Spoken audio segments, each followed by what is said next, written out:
Pinakulong nila ako, tinalian, hindi pa ako pinakain. Bakit binubuhay ko pa sila nga dapat sana maliit pa, pinatay ko na sila. Kung bakit niyo inabandon ng tatay niyo, bakit niyo pinabayaan? Kawawa kung matanda eh. Ay, huwag ka na magpanimos tayo. Ayaw ko magpapalimos ka kasi kaya kitang bubuhayin. Hindi naman ko masamang magulang, sila ang masama sa akin.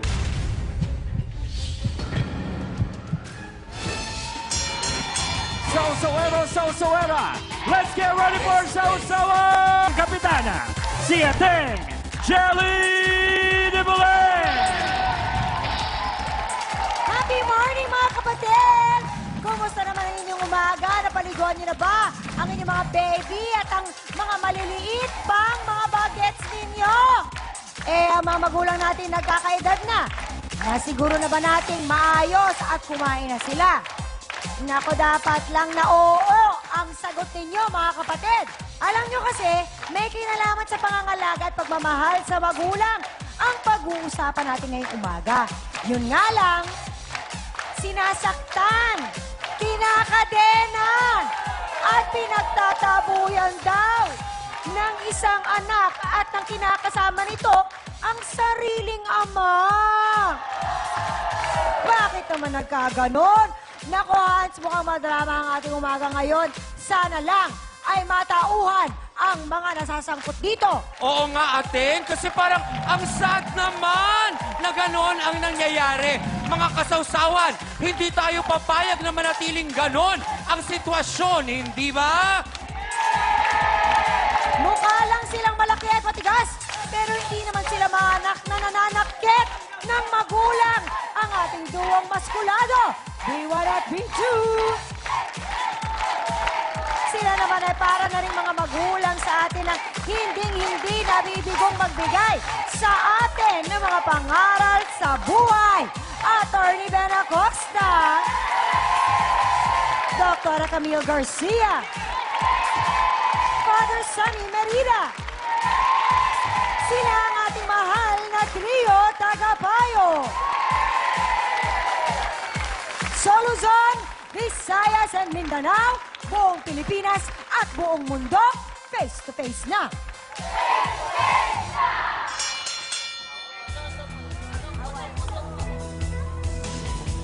Hindi raw nila matem at masikmura ang hindi makataong pagtrato di umano ng kanilang pinsan at ng kinakasama nito sa sariling ama. Ano-ano nga ba ang dinaranas ng amang ito sa kamay ng mismong anak at hilaw niyang manugang? Naku, ikwento ninyo yan. Lita Torres at Johnny De La Cruz. Pasok! Please, please! Please, please! Please, please! Please, please! Hello, Lita at saka Johnny. Magandang umaga sa inyo. Pwede bang ikwento niyo sa amin, sino ba itong ama na sinasabi niyong sinasaktan? Si Pedro Matukan po. Tiyo niya po yun. Tiyuhin ko to. Tiyuhin mo si Mang Pedro. Oo. Ngayon, anak po kayo ng kapatid ni Mang Pedro? Oo po. Kaya magpinsan kayo. Ilang taon na po ba ito si Mang Pedro? 75 na po. 75. Kamusta po ba siya? Hindi. Paano ba ang sitwasyon niya? Bakit kailangan siyang alagaan? Siya po ba ay may sakit o siya po ba ay, ano po nangyayari? Parang medyo may kapay kulyanin na siya. Parang medyo nagiging ulyanin. So ano po naging problema? Eh kasi po nung nag-birthday yung anak namin na 6 years old, pumunta nag-birthday po yung matanda. Hinatid sa amin. Hinatid sa amin. Oo, hinatid ng asawa ni Alan. Si Ala, si Mary Ann. Oo. Si Mary Ann yung kinakasama ni Alan. Oo. Ano nangyari po? Eh hindi na binalikan yung matanda sa amin. Nabot na ng 3 buwan. Sandali, ano po ang usapan nyo nung dinala doon si Mang Pedro? Wala lang kami pinag-usapan ni Mary So Ann. parang ang Basta pagkakaalam inano nila, lang niya. dinala doon para sa birthday. Wala naman sinabi. Hindi ba man lang tumawag? Wala nga kaming kontak. Hindi ko nga alam bahay ng mag-asawa na kung saan.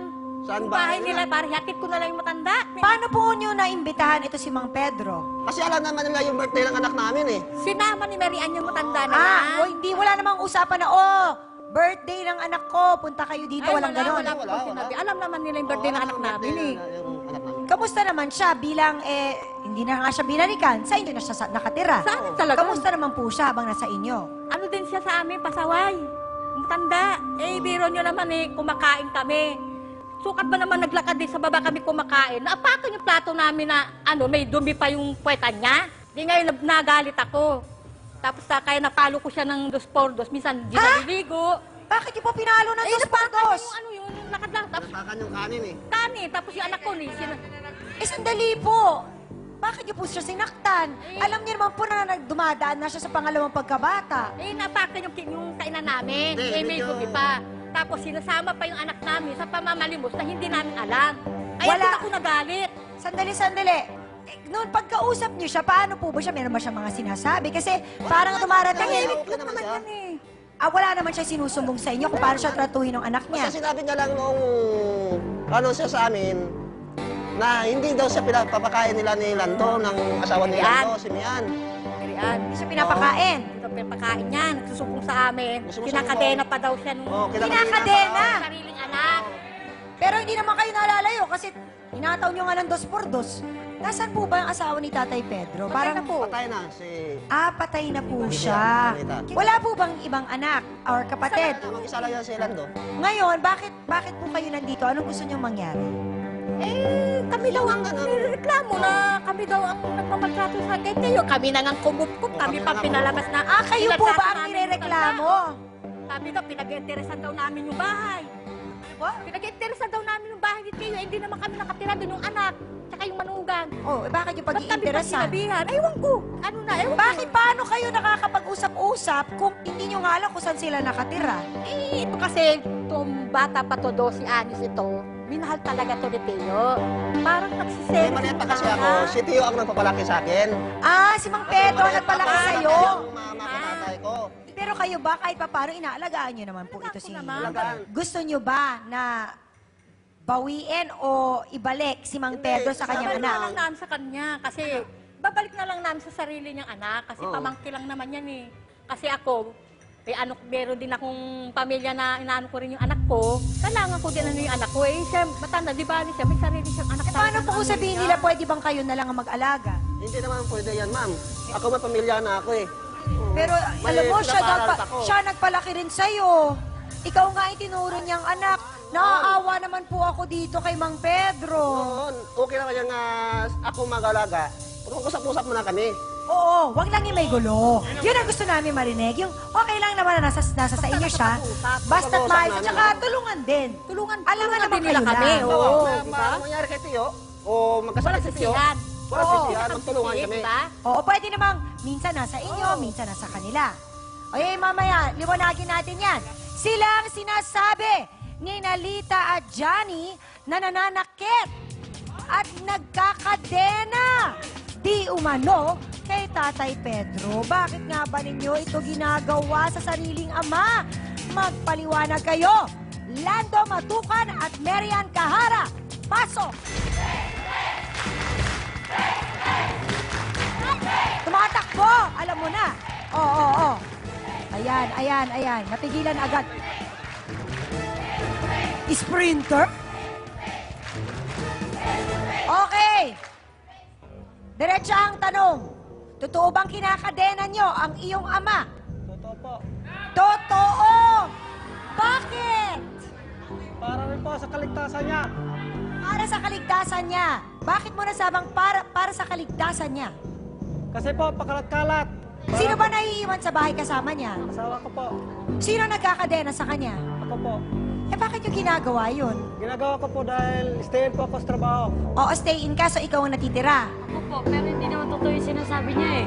Hindi totoo kinakadena eh. Totoo Sinabi yung niya. sinasabi na kinakadena namin, pero hindi totoo na para sa ayaw namin alagaan. Wala ba po sila sinasabi na ganon? Ang sinabi lang niya iniwan nyo. Iniwan po namin yun para ma-birthday lang. Para, Ba't hindi nyo binalikan? hindi lang Tatlong binalikan buwan. dahil akala ko naman okay lang, at saka yung matanda kasi, parang okay lang sa kanya na doon siya kasi may kalaro siya doon. Bakit hindi nyo sinabi sa kanila?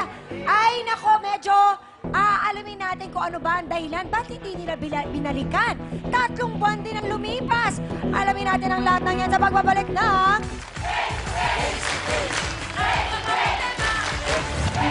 Hindi ko kaya talaga mag-alaga ng matanda. Buti pa mag-alaga ko ng retired kaysa sa ganyan. Wow! Lando? Sigurado ka ba na siya talaga ang gusto mo makasama? Inamin ni Lando at Mary Ann kanina na totoo nga kinakadena nila si Tatay Pedro. At ang dahilan naman daw ay para hindi mawala. Ano ba ang ginagawa niya? Pag alimawa, sasabihin niya ako na lang magsasayang.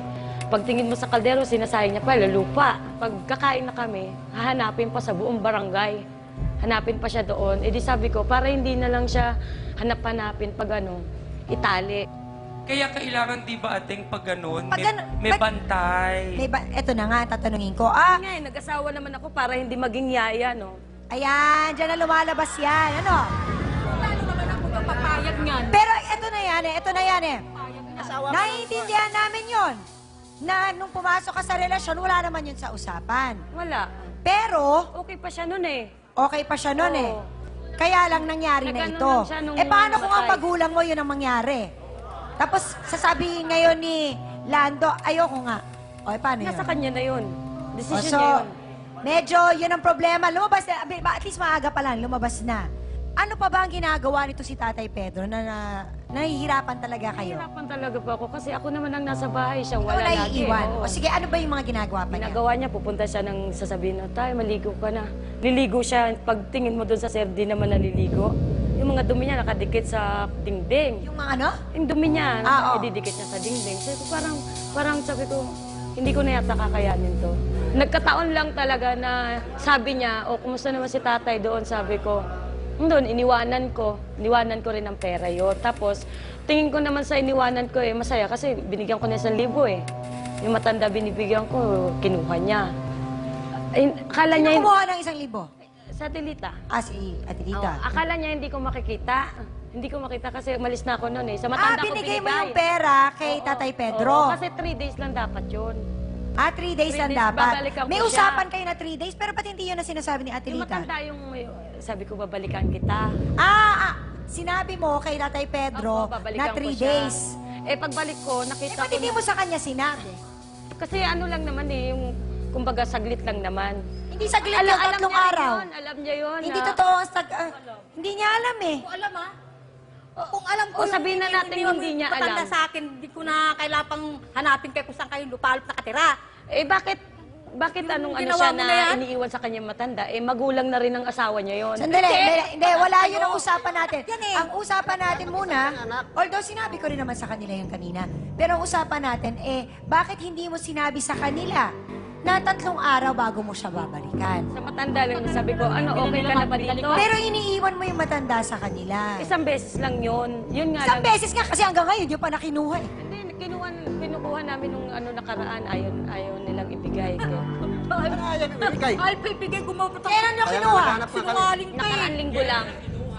Nung nakaraang Wala linggo. silang, hindi nila kinuha yan. Babalikan niya dapat nung ayaw na nga nilang ibigay. Kayong pala, Kailan niya? napagkakakitaan na nila. Dali. Babalikan niya dapat, pero hindi niya binalikan. Binalikan namin. Kailan? Wala na nga doon, nandoon na, namamalimos na. So pumunta kayo talaga sa bahay nila? Oo, pumunta kami sa bahay nila. Nasaan sila noon? Sino nasa bahay? Walang tao sa bahay nila. Sabi ng kapitbahay, Wala, kaya hindi nyo namamalimos alam. na daw yung matanda. Kaya hindi nyo alam, kasi nung pumunta sila, wala kayo. Namamalimos na daw yung matanda. Sabi ko, ganun grabe naman, bakit di ba nila kayang paikayin yung... Kayo nga, pinamigay nyo eh. Hindi namin pinamigay yun, iniwanan lang yun. Siyempre, namamasyal naman talaga sa kanila yung Alam mo, sa matanda totoo eh. lang, sa usapang ito, ang dapat mas kausap ko ito si Lando dahil tatay mo yun. Anong ginawa mo? Wala yung tatay mo, 3 buwan. Hindi, pinapahanap ko po sa kanya. Kung nasaan, kasi nag-stayin po ako eh. O pag uwi mo,